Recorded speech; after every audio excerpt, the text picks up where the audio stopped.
Kenneth Smith, ¿cómo estás? Qué gusto en saludarte, querido amigo. Mi estimado David, qué gusto saludarte. Oye, a ver, ¿qué está pasando desde donde tú estás parado? ¿Qué está pasando con el aumento de tensión de los Estados Unidos hacia México y con la parte de China? Porque parecería, ya hay algunos medios, al Financial Times, que ya se preguntan que si no vamos a tener una guerra comercial México-Estados Unidos por culpa de China. Sí, mira, lo que estamos viendo es un momento delicado en pleno proceso electoral en Estados Unidos, donde una narrativa que permea en las elecciones, ya sea en las campañas republicanas o demócratas, es esta verdadera guerra fría que hay entre Estados Unidos y China. O sea, es más allá, como tú sabes, de una guerra comercial, tiene que ver con quién va a tener la supremacía militar, tecnológica, económica a nivel mundial por el resto del siglo. Entonces, Estados Unidos trae este pleito casado con China, donde han implementado medidas para impedir la importación de productos chinos y utilizando mecanismos para, al final de cuentas, tratar de restringir la inversión china en Estados Unidos, y están proponiendo nuevas medidas para restringir la inversión de empresas estadounidenses en empresas chinas. Y hay argumentos fuertes por parte, por ejemplo, de las autoridades gubernamentales o congresistas o inclusive a nivel de gobernadores, donde argumentan que las inversiones que China está realizando en México son una amenaza para la seguridad nacional de Estados Unidos. Ahora, si vemos las cifras, hay que entender que hay mucho pánico y mucha exageración, siento yo, por parte de estos, digamos, autoridades e inclusive algunos grupos del sector privado en Estados Unidos, porque China invierte relativamente poco en México comparado con lo que invierte en el resto del mundo. Sí estamos viendo por el fenómeno del nearshoring más inversión china en México, pero no los montos que señalan algunos grupos en Estados Unidos, y estas acusaciones de que hay triangulación de productos chinos, es decir, que entra a México y luego ilegalmente se exporta a Estados Unidos pretendiendo ser producto norteamericano. Por ejemplo, ahí está el tema Hay del que ver la acero, ¿no? evidencia. El tema del acero y el aluminio, etcétera. Entonces, puede haber una preocupación real, digamos, de Estados Unidos sobre la competencia que puede generar China en su mercado y cómo tratan de hacer elusión, es decir, evitar estas medidas restrictivas que Estados Unidos está imponiendo entre las importaciones chinas, y que estas traten de entrar a través de México y Estados Unidos y Canadá, perdón. Pero en ese sentido, pues esa presión va a seguir. El candidato Trump está señalando que quiere incrementarle los aranceles hasta 60% a todos los productos chinos, y va a haber presión en los próximos meses y en la próxima administración para que México y Canadá traten de implementar las mismas medidas restrictivas que Estados Unidos le está imponiendo a China, ya sea a través de medidas antidumping o estas restricciones de no importar productos que vengan de regiones de China donde hay violaciones a los derechos humanos. Y si llega el presidente Trump a la presidencia, no dudes que en algún momento inclusive le diga a México y a Canadá: a ver, ¿están con Estados Unidos o están con China?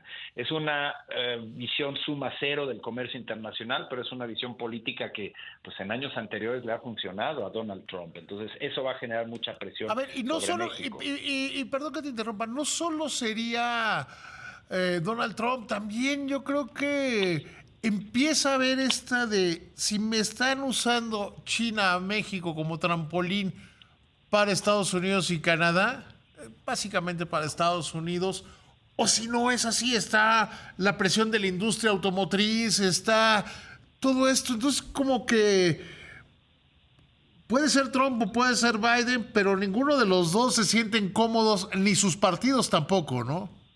Sí, coincido, y es un tema muy fuerte en ambas campañas, por eso lo señalaba así, de que los candidatos que se presenten para cualquier puesto, casi para alcalde de un pueblito o para presidente de la República, parte de la narrativa es ¿qué voy a hacer en contra de China? Porque eso ya se volvió parte del discurso político en Estados Unidos. Entonces, ya sea que regrese Trump o que se mantenga Biden, esa presión en contra de China va a permear, porque recordemos que el presidente Biden vino a México a la reunión de líderes de Norteamérica el año pasado y puso sobre la mesa un planteamiento muy interesante. Dijo que Estados Unidos necesita México, necesita Canadá para que produzcamos juntos y seamos más competitivos con el resto del mundo. Y en Estados Unidos en este momento el resto del mundo es básicamente China. Entonces, por eso hay apertura de Estados Unidos para que México, la manufactura mexicana, pueda beneficiarse de los subsidios que está implementando Estados Unidos en su política industrial a través de la ley que aprobó para promover el desarrollo de semiconductores, o el Inflation Reduction Act, que va a generar incentivos y subsidios importantes para el uso de productos que sean que tengan tecnología ambiental, la promoción de los vehículos eléctricos. Entonces, parte de ese ofrecimiento tiene que ver con el hecho de que México y Canadá se unan con Estados Unidos y hay una especie de bloque norteamericano que enfrente a China. Ahora, habrá que ver en la siguiente administración, también en México, qué postura se toma respecto a eso. Porque desde el punto de vista estrictamente jurídico, si China invierte en México, cumple con las leyes nacionales y cumple con las reglas de origen del TEMEC, está en libertad de exportar a Estados Unidos y se considera una empresa mexicana, como lo hace cualquier empresa inglesa que invierte en México, canadiense o inclusive japonesa. Pero aquí hay un tema geopolítico. Estados Unidos tiene un pleito casado con China y va a presionar para que México en un futuro imponga medidas en contra de China, y habrá que ver cómo reacciona el gobierno de México. Y ahí hay que ponerle un argumento más, que está la parte de, lo dijo la embajadora Tai, que la revisión del Tratado de Libre Comercio va a ser muy incómoda. Y esa le toca, ya prácticamente la tenemos encima, ¿no? Fíjate que fue un comentario muy duro y fue la primera vez que el gobierno de Estados Unidos se refirió directamente a la revisión del 2026, y esto viene de la administración demócrata. Ahora imagínate con Trump. Yo creo que ahí estamos en el juego electoral, donde hay que recordar que en Estados Unidos la campaña se define, quien gane la presidencia se va a definir principalmente en los estados del Midwest, ese norte-centro de Estados Unidos, donde hay una gran actividad sindical, donde hay una presión muy fuerte de los trabajadores, del Sindicato de Trabajadores de la Industria Automotriz, etcétera, y donde quien gane Michigan o Pensilvania o Ohio puede ser el ganador de la elección presidencial. Entonces va a haber muchos compromisos por parte de demócratas y republicanos hacia los sindicatos, y los sindicatos, tú sabes, que no están a favor del libre comercio, no necesariamente comulgan con esta postura de tener mayor integración económica en América del Norte, y ciertamente ven en China el coco económico, es decir, quieren cerrarle la entrada a China. Entonces, ya sea Biden o Trump, esa revisión del 2026, que normalmente por los resultados que estamos viendo positivos del TEMEC, debería ser relativamente positiva, es decir, que los tres países no reabran el tratado, simplemente reiteren que está funcionando y lo relancen otros 16 años más, como lo establece el TEMEC, puede complicarse. Sobre todo si a este debate de China le añades la complicación de si no resolvemos las grandes disputas comerciales en automotriz, en energía y en temas agrícolas y laborales. Pero parecería que en las disputas comerciales ni ellos ni nosotros tienen ganas de que las cosas se muevan. Yo digo que la actitud del gobierno mexicano ha sido total y absolutamente canchera en términos de fútbol, ¿no?